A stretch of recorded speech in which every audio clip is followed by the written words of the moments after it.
አላህ ምናልባት አላህ እኛን እያኖረን ያለው ህይወት እኛ ያልወደድነው ሊሆን ይችላል።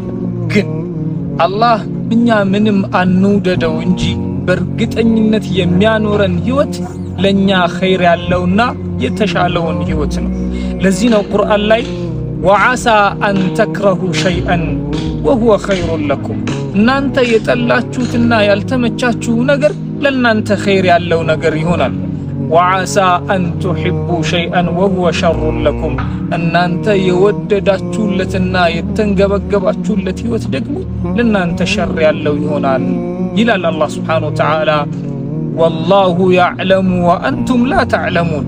ታዲያ አላህ ነው የሚያውቀው፣ እናንተ ግን ለራሳችሁ እንኳን የማታውቁ ሰዎች ናቸው ይላል አላህ ሱብሓነሁ ወተዓላ። ታዲያ እኛ በማናውቀው መልኩ ለኛ የተሻለውን እየመረጠ ለሚያኖረን ጌታ ጥራትና ምስጋና ይገባው። አልሐምዱሊላህ። ያ ሰላም